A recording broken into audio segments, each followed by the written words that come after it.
رسول اللہ صلی اللہ علیہ وسلم، کیونکہ اس کے بعد میں ہمیشہ کے لیے آسانی ہے. تو رسول اللہ کی موت کی تکلیف سے بہت زیادہ تکلیف تھی. اور اسی طریقے سے ہم کو بھی موت کی تکلیف آسانی سے اگر ہونا تو اس کے لیے اللہ سے دعا کرے اور اللہ سے جو ہے اس کے سامنے گر گڑائے اور نیک اعمال بھی ویسے ہی کرے جس سے ہم کو نیک جو ہماری موت کی تکلیف آسان ہو جائے. تو خیر موت کی تکلیفات اس طریقے سے ہیں اور اس کے معاملات ایسے ہیں کہ موت بہت تکلیف والی چیز ہے اور ہم اس کو اپنی زندگی میں رکھنا چاہیے، اس کو خیال رکھنا چاہیے تاکہ ہم ٹریک پہ رہیں، ٹریک پہ سے نہ اتریں. اور اسی طریقے سے ہم لوگ دیکھیں کہ اب معاملات موت کے بعد کیا کیا ہوتا. ہم تو پہلے دیکھ لیں گے کہ جب روح قبض ہوتی اس وقت کیا معاملات رہتے. شروعات کروں گا مومن کی زندگی سے کہ ایک مومن کی جو روح قبض ہوتی تو کیسا ہوتا.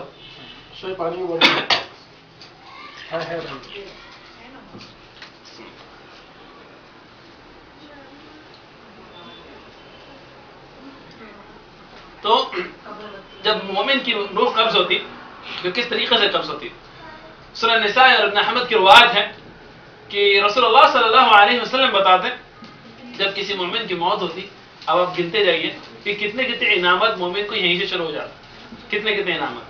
سب سے پہلا انعام مومن کو جو ہے رسول اللہ بتاتے کہ آسمان سے اسپیشل فرشتے اتارے جاتے.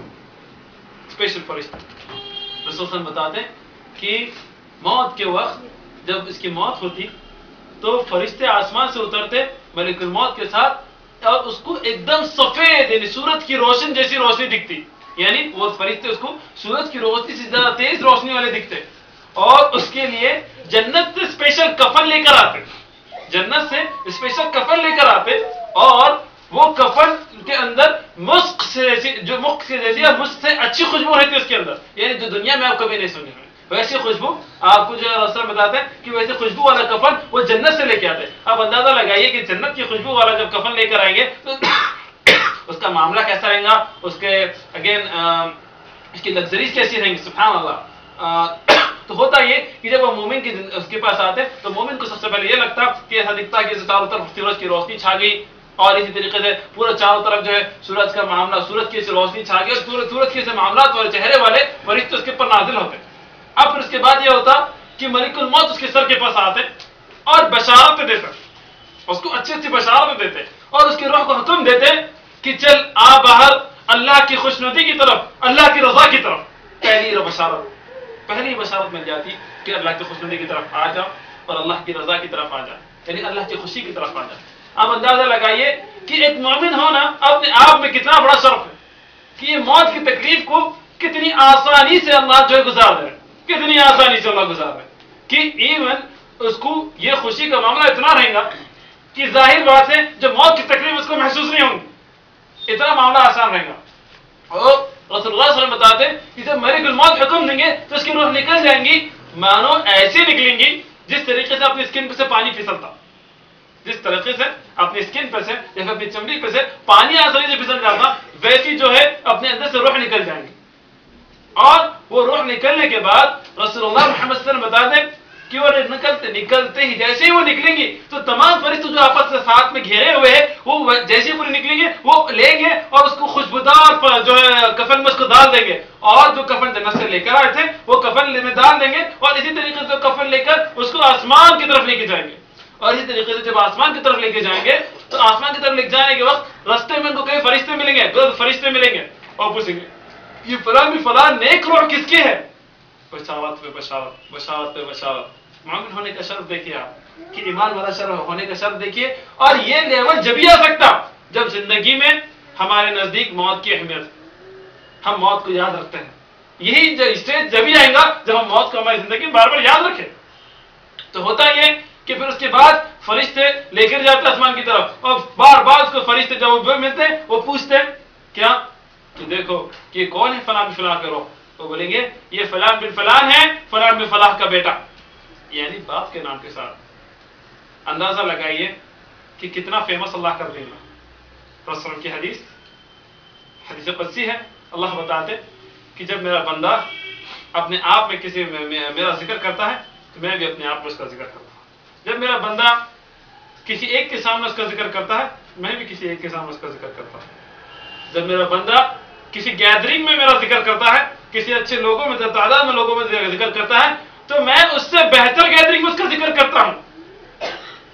اب اندازہ لگائیے کہ فرشتوں کی گیدرنگ کو اللہ بہتر گیدرنگ بولے، یعنی سب سے عزت والی گیدرنگ بولے. اب وہاں پہ بھی ہم باپ کے نام کے ساتھ پکارے جائیں گے. یہ سب سے بڑا اعجاز والا کام ہے، سب سے زیادہ عزت والا کام ہے. یعنی نکلتے ہی بشارت پہ بشارت، نکلتے ہی خوشخبری پہ خوشخبریاں. یعنی پہلے یہ کہ ہم کو نکلنے سے پہلے معلوم ہو رہا کہ ہمارے روح کو کہ ہم اللہ کی خوشی کی طرف جا رہے ہیں، اللہ کی رضا کی طرف جا رہے ہیں، اللہ کی خوشنودی کی طرف جا رہے ہیں. اور اب ماں باپ کو بھی دیکھیے، ماں باپ کا کام کیا ہو جاتا ہے. ماں باپ کو بھی اگر یہ چاہیے کہ وہ اپنی اولاد کو نیک و صالحین بنائے تاکہ ان کی اولاد نیک و صالحین بنے اور ان کے نام سے وہ جانے جائے اللہ کے نزدیک بھی، اللہ کے نزدیک بھی، کیونکہ یہ اللہ کی مخلوق ہے، یہ اللہ کی بنائی ہوئی چیز ہے. اولاد بھی اللہ کی طرف سے امانت ہے، اور امانت کو جتنے اچھے طریقے سے رکھیں گے اور جتنی اچھی طریقے سے واپس جائیں گی اللہ کے پاس اتنی عزت رہیں گی. تو دھیان رکھیں اس چیز کا. ہم پڑھتے بار بار انا للہ و انا الیہ راجعون کہ ہر چیز اللہ کی اور اللہ کی طرف رجوع ہونی ہے. زبان سے نہیں پڑھنا ہے، اس کے واقعے میں دل میں اثرات بھی جانیے کہ واقعے میں اگر کوئی ہمارے پاس مر جاتا ہے تو اس کے لیے ویسے ہی جانے کہ اللہ کی چیز تھی بھائی، اللہ نے لے لیا واپس. ہمارے پاس یہ معاملہ نہیں ہونا چاہیے.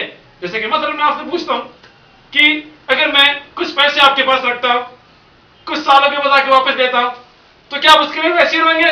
ارے یار میرے پیسے لے کے چل جا رہا، یہ کتنے اچھے تھے پیسے، یہ نعوذ باللہ من ذالک. ایسا کریں گے کہ ہم لوگ نہیں کریں گے. تو یہ چیز جب اللہ کی امانت ہے جس نے ہم کو کچھ سال کے لیے دی تھی، ہم اس کو اچھی طریقے سے پرورش کریں اور اچھی طریقے سے اس کی دیکھ بھال کریں تو انشاءاللہ اللہ کے نزدیک اتنی عزت رہیں گی. تو ہم لوگ شرف سے اس کو بولنا خلاص ہو گیا، اللہ کی چیز تھی، اللہ نے لے لی اس کو واپس. ویسے ہی اولاد کے لیے بھی ہے کہ اپنے ماں باپ کے ساتھ ویسے نیک و صالحین سلوک کرے تاکہ اللہ کے نزدیک ان کا بھی ویسے عزت ہو. کیونکہ اگین ان کے ماں باپ بھی اللہ کی امانت ہے، ان کے رشتے دار بھی اللہ کی امانت ہے. تو ویسے ہی جیسے اللہ کی امانت کو تم سامنے پیش آئیں گے ویسے اللہ کے نزدیک عزت رہیں گی. تو ویسے کہ دیکھیں تو اب یہاں سے آپ کو عزت پہ عزت اور ایک سے ایک بشارت ملتے چلے جا رہی. اب ہوگا یہ کہ اب اوپر چلے جاتے ہیں، اب پہلے آسمان تک پہنچتے. پہلے آسمان تک پہنچنے کے بعد فرشتے حکم دیں گے کہ دروازے کو کھل جاؤ. اور اس طریقے سے پہلے اور ایک بشارت، آسمان کے دروازے کھول دیے جائیں گے. اور ایک بشارت، یعنی سبحان اللہ، مومن ہونا کتنی بڑا شرف ہے، کتنی بڑی عزت ہے، کتنا بڑا اپنے آپ میں ایک یعنی کہ ہمارے لیے عزت کا کام ہے مومن ہونا. اور مومن کے اوپر ایمان کے اوپر موت ہونا کتنی بڑی عزت کا کام ہے. یہ کب ہوگا؟ جب موت ہمارے دماغ میں. بار بار ریمائنڈ کروں گا آپ کو کہ کس طریقے سے موت کی اہمیت ہے، موت کو یاد کرنا کتنی اہمیت والی چیز ہے. اب آسمان کے دروازے کھول دیے جائیں گے اور اوپر سے آواز آئیں گے کہ میرے بندے کا نام علیین میں لکھ دیا جائے. کہ علیین کیا ہے؟ یہ علیین ایک ایسی جگہ ہے، ایک ایسا ریکارڈ ہے جہاں پہ نیک و صالحین لوگوں کا ریکارڈ لکھا جاتا. اس میں اختلاف ہے، انشاءاللہ میں اختلاف کو بعد میں ڈسکس کروں گا انشاءاللہ.